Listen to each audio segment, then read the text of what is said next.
All right. CRE number 2, interviews 1 and 2. Got 2 for 1 special today. All right. Say your name. My name's Lisha. Okay. Jason. All right. These are my parents. Clearly, I was too bored to stay in town, so I'm interviewing them. Anyways, so you both played the game Spent.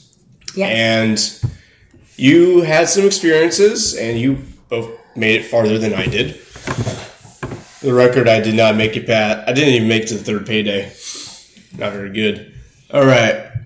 So, how accurate do you say the game is as representing the experience of a working class poor person?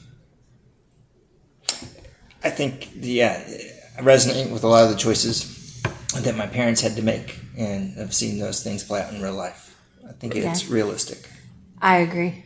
Okay, that's good to hear.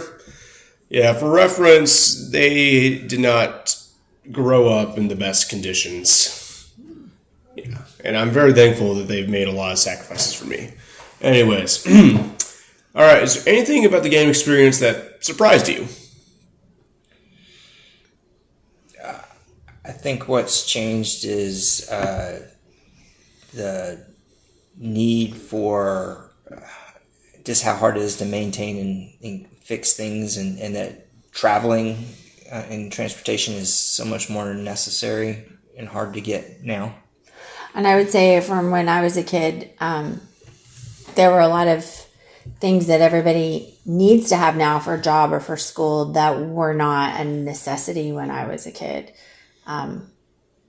Like we took the bus everywhere, and we didn't have internet, and we didn't have anything fancy.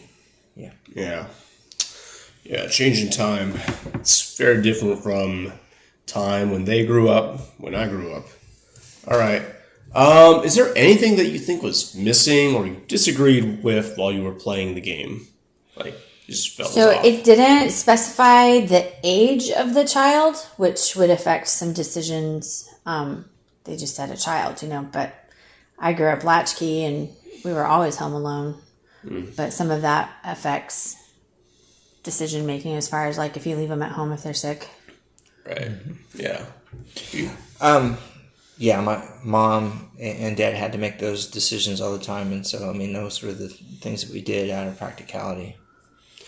Right. Yeah. I interpreted it as the kid is pretty young. Elementary age. Yeah, maybe. elementary age. If they were middle school, like they would still. It'd be different. You could probably trust them to be home alone more. If you think something is unrealistic about the game, and why do you think the game would have that in there, like it was designed that way? Or why do you think the game did include some options? It felt like the game assumed that you were used to urban living. So where I grew up, there wasn't an option to live super far away. It was a tiny town. Yeah. Right. So I think it also assumes that the person is a single earning household. Yeah. And I'm sure a lot of people dealt with it. My mom was a single mom. And so when you have someone to share through the ups and downs, some of those tragedies that were in the game, like that's what having a partner helps you smooth through. Yeah. Yeah. The game did offer an opportunity to ask a friend for help with power of Facebook. Yeah. And that could be a way that it could have been portrayed, but the game just gives you an automatic set point of You're a single parent. Yeah. Sure. Yeah, but that's mainly because it's only focusing on one angle. And, there's a million angles that you could come at it from.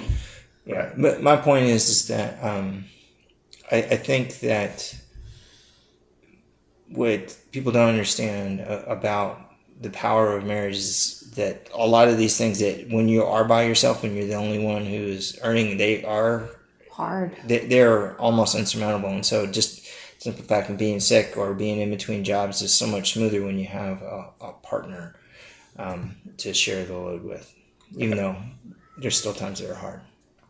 Right. Thank you. That concludes the interviews.